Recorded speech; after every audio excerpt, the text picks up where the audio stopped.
Hello and welcome to chapter 9 of 2nd Samuel. It's quite a short one today, but let's get right into it. And David said, "Is there yet any that is left of the house of Saul that I may show him kindness for Jonathan's sake?" Aww, never forgot his best friend, and he wants to honour him. So he wants to honour his best friend by being kind to his family, by showing kindness to Saul's family. Considering all Saul did to him, tried to kill him and was just quite mean, he still wants to honour him for Jonathan's sake. And there was of the house of Saul a servant whose name was Ziba. And when they had called him unto David, the king said unto him, "Art thou Ziba?" And he said, "The servant is he." And the king said, "Is there not yet any of the house of Saul, that I may show the kindness of God unto him?" And Ziba said unto the king, "Jonathan hath yet a son, which is lame on his feet." And the king said unto him, "Where is he?" And Ziba said unto the king, "Behold, he is in the house of Machir, the son of Amiel, in Lo-debar."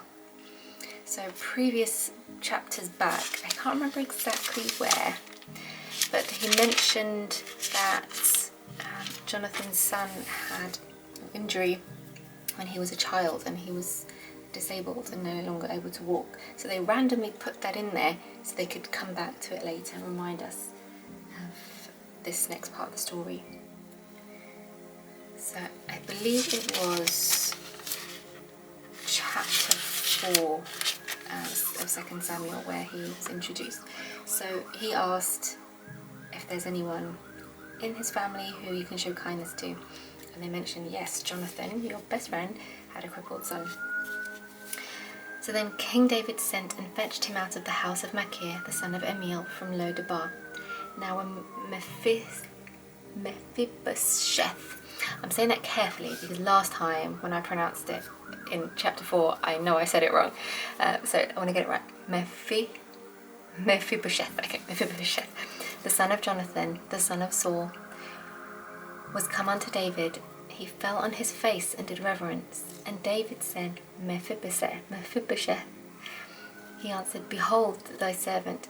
And David said unto him, "Fear not, for I will surely show thee kindness for Jonathan thy father's sake, and I will restore thee all the land of Saul thy father, and thou shalt eat bread at my table continually."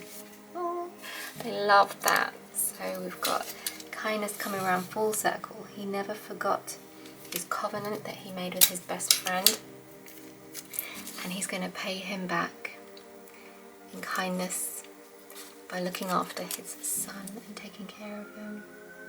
It's so lovely. So David was really good at getting his priorities straight. He made sure he sorted out his enemies first, then got the land, then sorted out the Ark of God, and now he's coming to individuals. By the way, fun fact about me, I have really perfectionist tendencies, and that was wonky, and I can't look at it. Okay, right. So Mephibosheth immediately bowed down. He fell on his face. He bowed down. So Jonathan's son bowed down to David straight away, showed him that respect. And he didn't know what was about to happen because he knew he was the heir of Saul, who was a disgraced king, so he didn't know what is about to go down. Why does he want to talk to me? You know when you're at school and you get called into the head's office, they're like, yeah, they want to see you, and they don't tell you any context, and you're like, oh my gosh. I can imagine that's how he was feeling. He was like, why does he want to talk to me? What have I done? Oh no.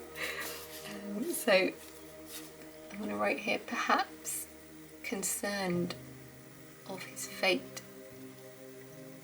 as Saul's descendant.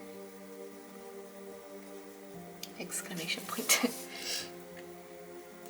But he didn't have to fear. He didn't leave him in suspense long. He said, "Don't worry, fear not.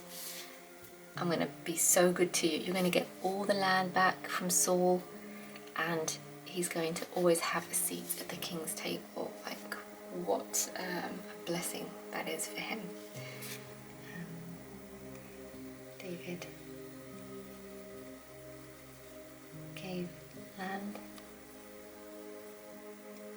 back and a seat at the table. And he bowed himself and said, "What is thy servant that thou should look upon such a dead dog as I am?" Oh no. He's really putting himself down there. Dead dog. Then the king called to Ziba, Saul's servant, and said unto him, I have given unto thy master's son all that pertain to Saul and to all his house. Thou therefore and thy sons and thy servants shall till the land for him, and thou shalt bring in the fruits, that thy master's son may have food to eat. But Mephibosheth, thy master's son, shall eat bread always at my table. Now Ziba had 15 sons and 20 servants. Wow, that's a big family. Then said Ziba unto the king, According to all that my lord the king hath commanded his servant, so shall thy servant do. As for Mephibosheth, said the king, he shall eat at my table as one of the king's sons. And Mephibosheth had a young son whose name was Micah, probably. And all that dwelt in the house of Ziba were servants unto Mephibosheth. What an upgrade! You know, overnight your life can change. So he had blessings stored up for him back from when David and Jonathan made that covenant to each other. And this poor man, imagine how he felt. You know, he couldn't walk. He thought, he called himself a dead dog.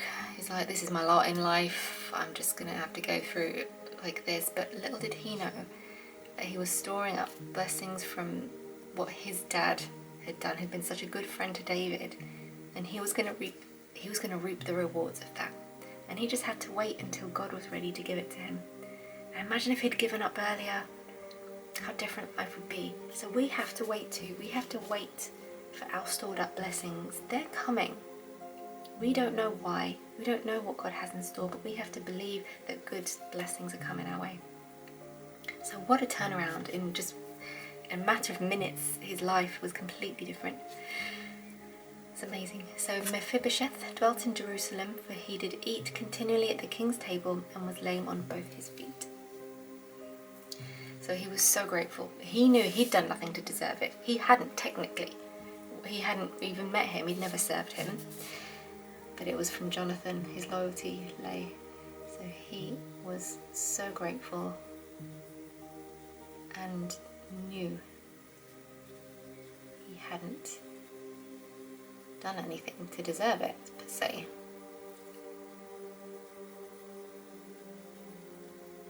Which is true. But this was all grace. But through grace and his love of Jonathan, this happened. So he set up his whole estate. So now Mephibosheth has loads of land.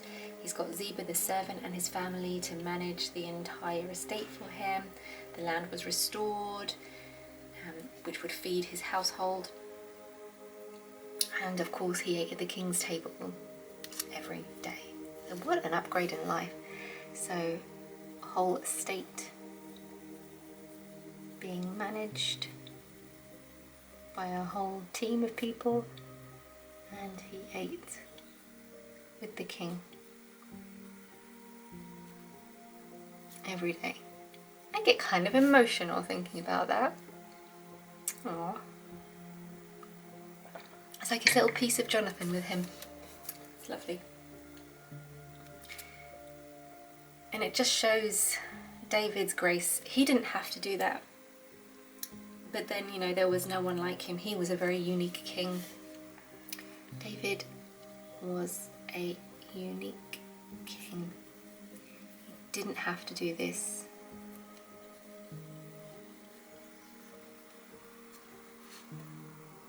And in a way, it's kind of foreshadowing Jesus and what he was going to become, and what kind of king he is, who has mercy on us. We are dead dogs, really, aren't we? We are sinners, we are dead dogs, just like Mephibosheth felt.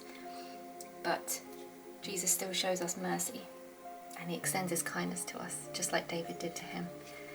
So this is as Jesus shows us grace and mercy. I'll put a little heart there because that makes me feel, oh, what a beautiful chapter. Short but very sweet. I loved it. It's really good. And tomorrow we've got a bit of a longer one for chapter 10. And there is going to be a pause coming up soon, which I'll explain more later. But for now, we have chapter 9 and tomorrow chapter 10.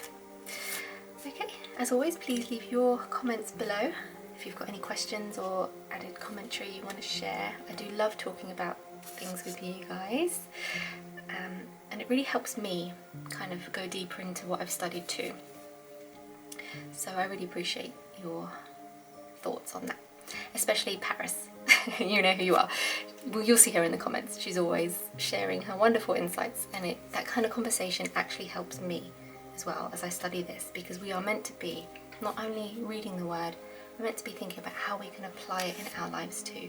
And that conversation about your takeaways and sharing my takeaways really is helping me understand and apply this too. So I do really appreciate any time that you put into watching and commenting. It really means a lot to me. So thank you very much, and I hope you enjoyed, and I will see you tomorrow.